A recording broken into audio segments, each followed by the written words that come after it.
what are Swedish people eating? As a certified Swedish person, I want to see if this video is all cap or if there's some truth to it. So let's get into it. Swedish food. It's definitely more than just meatballs. Yep. I mean, come on, who doesn't love a Swedish meatball?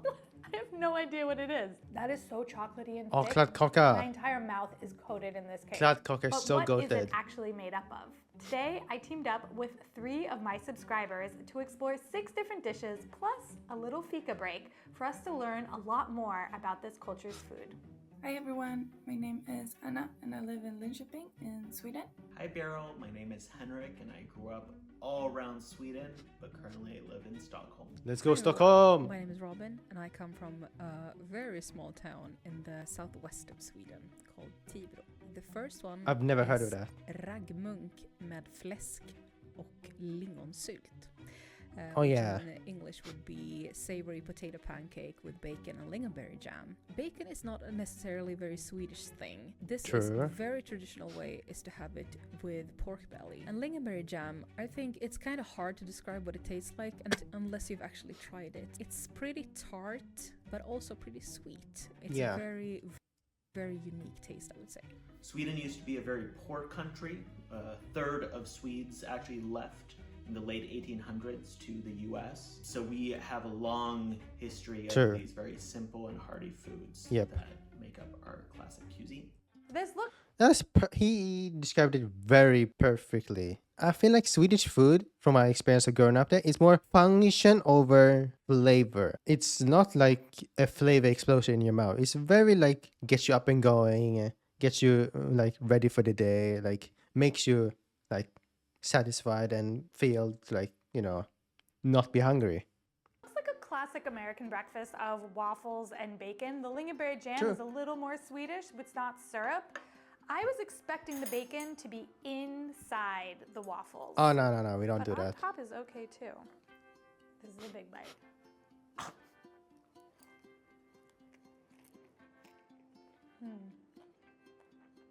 I know because I felt it, that made my eye go a little bit crazy. I just want to say quickly, a lot of people have asked me about my eye. This is something called Marcus gun, and it's just where the muscle for the eye is attached to the lower jaw instead of the upper jaw. So when Oh. I chew, the eyelid flutters. Oh, Now you all know about my fluttering eye.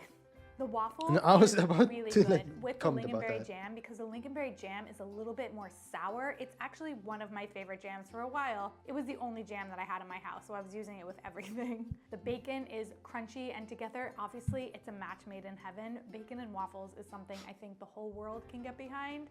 I know that traditionally this dish is served more like a thin pancake, but this Yep. restaurant decided to go a little bit quirkier, make it a waffle. yeah. The waffle tastes actually Like Swedish something about Swedish pancake that you should know is that they're more aligned to the crepe style, like the French crepe style, which is like very thin. Like in Sweden, when you buy pancakes, you're not gonna find pancakes that are like thick, those American like style, thick, almost like cake-like pancakes, or even like souffle pancakes that you would see in like, I don't know, in Asia. does the waffle taste any different? It does. The waffle tastes different than an American waffle. It's definitely not as sweet and it's much thinner, which I really like. And I think with the pairing of the bacon and the lingonberry jam, it's fabulous. So for the first dish, I chose the smörrebröd with gentleman's delight or gubbröra. So in Swedish, gentleman's delight is called gubbröra. Wait, I thought smørrebrød was a Danish thing. Hold on. I thought smørrebrød was a Danish thing. Also, I've never had gubbrøra, like ever. I've seen it a lot in stores, but I've never had it. Gubbröra, which is not as nice or appetizing sounding as gentleman's delight. Essentially, So, Swedish lesson. Gubbröra does not translate to gentleman's delight. If you want the literal translation, gubbröra means old man's mess. Yeah, doesn't sound as appetizing now. it's just a fancy egg salad with herring or anchovies in it. So the I've word never had it. smörrebröd is Danish, and Yeah. we do not call it smörrebröd in Sweden. But the concept of an open-faced sandwich with generous toppings is essentially the same. So this is a very Yeah, that's what I thought. I was like, wait, smørrebrød? That shit is Danish. savory dish. usually served on rye bread, and you would have it for celebratory occasions. It goes really well okay. with a beer or a schnapps if Never you're in had the it. mood for that. I appreciate that this is called Gentleman's Delight. That is a wacky name for a dish. What about Women's Delight? You know? I don't know how much of a fan I am of pickled herring, and there's a lot of pickled herring in this episode. Yeah, Sweden loves their pickles. I guess I am a fan of pickled herring. Just like the With the Japanese. potato salad, the pickled In herring actuality, is not overwhelming Japan at all. and Sweden has a lot in It common, has a nice but fishy flavor I'm and not gonna it's get very into it. soft. Maybe the potato salad also has eggs in it because I feel like I'm tasting egg whites, but the creaminess and the Oh yeah, almost potato salad's the big mustardiness thing in of the Sweden. salad is really good with the herring. I like it. There's rye bread on the bottom of this, and rye bread has that really strong flavor, and it's a little bit of a drier bread. I think it goes really well because it's not a chewy bread. Sometimes I always feel like there's too much bread in things, but this is the perfect combination. Of course, I can't talk about Swedish food without taking up fika, or the coffee break which we take together. In contrast to most other Fika, overrated. There, I said it. I said it. As a Swedish person, I don't get the hype about fika. For me, it's nothing special. It's just a coffee break. Controversial opinion, but I don't get it. coffee breaks, this is more about the social relationship and interaction. For example, you will take it with your colleagues both in the morning and in the afternoon, or with a good friend where you can sit and talk for hours. This is most often done over a cup of coffee or tea together with a cookie or a bun. So the second dish I chose is the smorgasbord platter. So not really a dish, but a selection of dishes. This platter contains one of my favorite foods, which is Janssons frestelse, or Janssons temptation. And this is a potato casserole which has Swedish anchovies in it. So yet again, this is a very savory and salty dish. It's also very creamy, and I would not feel it was Christmas without it. Another thing that Yeah, I was about to say, you eat that Johnson's Festive thing during Christmas. you find on this plate is gravlax. Gravad is actually a really, really old way of preparing meat and fish in Sweden and Gravlax, other parts of the banger. Nordics. It is done by applying salt and sugar to the meat and I love then gravlax. traditionally burying it in dirt. Nowadays we don't do that.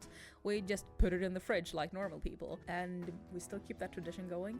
It is usually served with some dill and some lemon slices, and then the most important part, hovmästarsås. Another very Swedish thing on this platter is of course the pickled herring. We do this a lot, both for the smorgasbord, but also in the summertime people like to have pickled herring with fresh new potatoes, sour cream and chives. When That you're is new true. to herring, some people find the texture a little bit challenging, and if you do, I would recommend you to try it with some potato. Of course, we can't forget the Swedish meatballs with mashed potatoes, gravy, lingonberries, and pickled cucumber.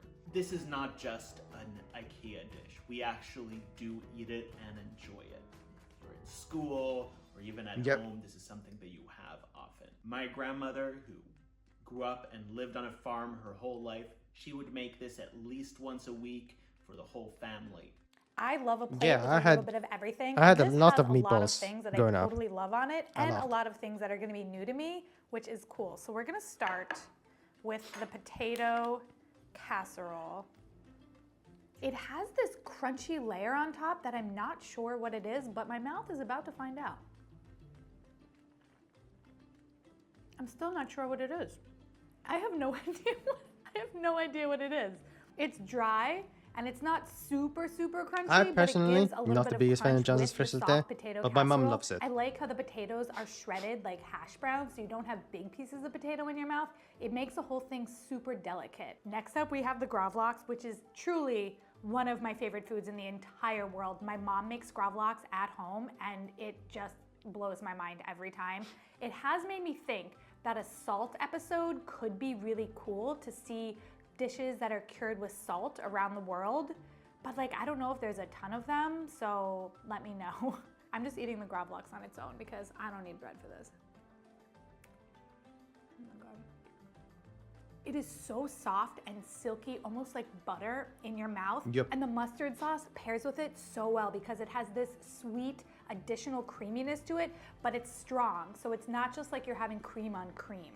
You cannot taste the salt in the gravlax. It's just something that helps create the gravlax itself, so it's not a salty dish at all. Now we have 2 different types of pickled herring on here. I tried the pickled herring with my Gentleman's Delight and I liked it. These pieces of pickled herring are much bigger. This one has sour cream on top of it, some chives, and some red onion, so I'm curious what that combination is going to be like.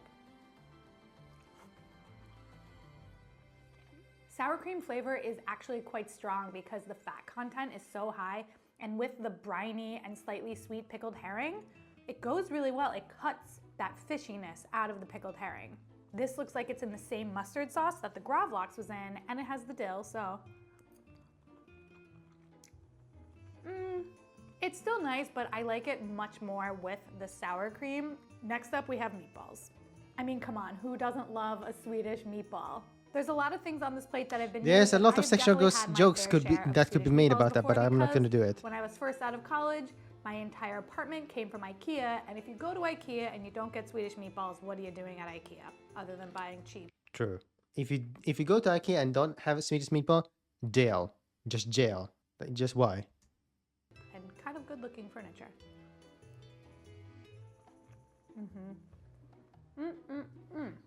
A Swedish meatball just tastes different than any other kind of meatball. It doesn't have as much seasoning in it, that is for sure, as like an Italian meatball might True. have.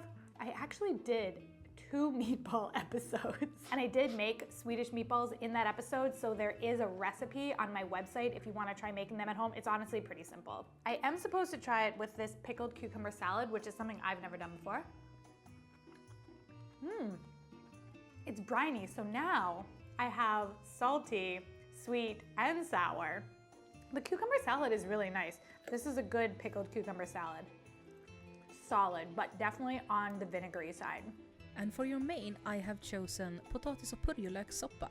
This simply Oh, boiled potatoes yeah. and leeks mixed with cream and some other herbs and spices.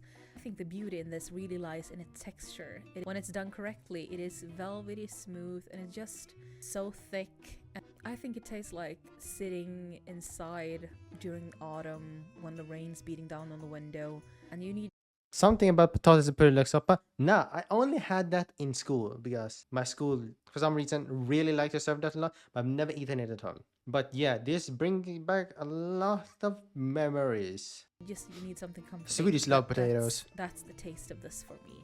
Look who just joined me, my perfect assistant.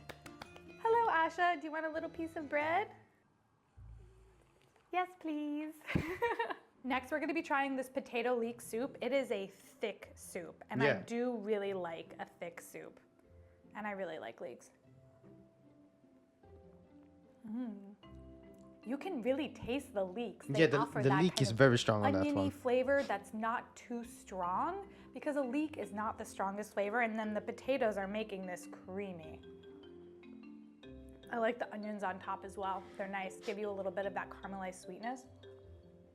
This is definitely like a wintry, comforting soup, something that when it's cold True. and snowy outside, someone serves you a thick potato soup, you're like, yeah. Yeah, we usually So for got this during dessert, winter. I chose crispy Swedish waffles with jam and whipped cream. Oh yeah, In Sweden, we do these are really have, good. Like a special day or holiday for pretty much any sweet treat. So we have the cinnamon bun day. Yep. We have the mudcake day and Yep. waffle day and many more. The Yep, concept yep. of the waffle day came from the Vårfrudagen, which is the day in Christianity when Virgin Mary is told she's gonna have baby Jesus. Swedish waffles are quite thin and crispy, and you serve them with some kind of berry jam. I hope you These are so good, like hot off the press. Like when they're just done, like when they're just taking, like when you just taking them out of the waffle maker. So good. Like my dad used to make these quite a lot when I was a kid, and oh my god, they were so good. like it. She's the best co-host. The little heart-shaped waffles, these are so Swedish to me, and they're so cute with cream and lingonberry jam. The theme is obviously lingonberry jam in this episode. Everything has it. Oh yeah. Actually, that was raspberry jam, not lingonberry jam. Well, lesson learned. FYI, the waffles are not with lingonberry jam. Get some raspberry jam, get a little bit of sour cream or whipped cream. Peril.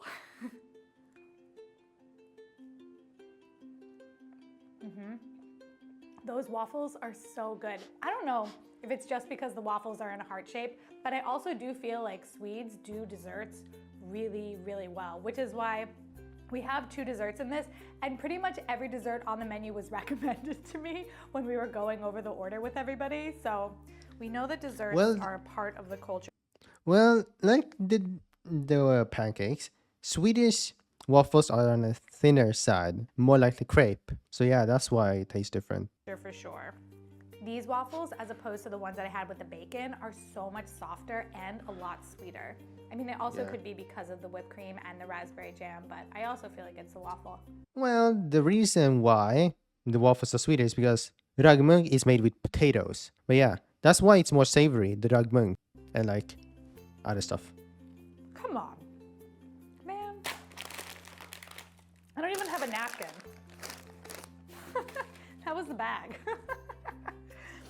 For dessert, I want to recommend kladdkaka or sticky cake. Oh my, Goated. you are in for a treat. The Goated. closest thing Kladdkaka you is could so compare it to good. is a brownie, but it is absolutely not a brownie. Kladdkaka is supposed to be sticky and still kind of runny, almost like a lava cake, but not exactly as runny as a lava cake. This is such a common thing to see. Yeah, it's kind of hard to in describe. Swedish cafes, in restaurants, and most people know how to make this one as well. This is a very easy to make dessert, and it's one of the first ones I learned to make. It's usually pretty heavy. You can't have it like too much of it. So to add something, you know, kind of sugary or light or creamy is a really, really good option. And I really hope you will enjoy this one. I'm giving her another little piece of bread because she's so good. This bread has nothing on it, by the way. It's just plain. And she loves bread, don't you? Okay, we have our chocolate cake, which apparently goes by a lot of different names, like the sticky cake, the mud cake, chocolate lava cake. It's definitely thick. This is a thick chocolate cake. And I love how beloved this is, but to be honest, I'm not really a chocolate fan, and this is looking like it's very chocolatey. It's not that I don't like chocolate, it's just that I never crave chocolate. That is so chocolatey and thick. My entire mouth is coated in this cake. Yep, that's what it is interesting. Like, it's not a flourless chocolate cake like it says on the menu, but it's also not a chocolate lava cake at all. It's like a fudge cake. That's what it's like to me. If you are a chocolate lover, this is your dream cake right here. It's worth it for you to go to a Swedish restaurant just to get this chocolate cake if you are a chocolate lover. I'm gonna have a blueberry. That helps cut the chocolate a little bit. I'll have one more bite of this. I mean, I don't not like it. Ooh, gets you right in the back of my throat. Like my whole mouth is salivating and tingling from it. Chocolatey. I hope you enjoyed this episode exploring Swedish food, and now you know that it's definitely more than just IKEA meatballs. I'm leaving everything that I ordered in the description along with everything else that everybody recommended. And until next week, I'm leaving you with more episodes in our delivery series so you can continue to explore culture. Ooh, Malaysian food. As someone that was born in Malaysia, this video immediately piqued my interest. But yeah, good shit. Also, why does these recommendations feel very tailored to me? Because my dad used to live in Germany, so what is going on here? One thing, not one thing, one dish that I'm kind of upset, but kind of understand why they didn't put in the video, or maybe it's like they couldn't find it, is kebab pizza. I know kebab doesn't seem Swedish, but kebab on a pizza is actually a Swedish thing. And it's so good, so goated. It's a thing that I've been craving and wanting to eat every day ever since I moved to Australia. Because Australia, I'm going to be honest with you, your kebab is ass. I can make an entire rant, an entire video on how Australia is just doing kebab a disservice. Because what the fuck? Sweet chili, cheese, barbecue, like what? What? I know like it's super popular here, but like, man, no. Disgrace. Kebab in Sweden, I know it's not super Swedish, but Swedish people and like European people like Germany, Denmark, Norway, We absolutely love our kebab. We demolish that shit. That shit is a staple. Even though it isn't like a Swedish food, Swedish people have adopted it. It's our food now. I've rambled enough. If you want me to react to more Swedish stuff, make videos about Sweden, comment down below. I'll be more than happy to do it.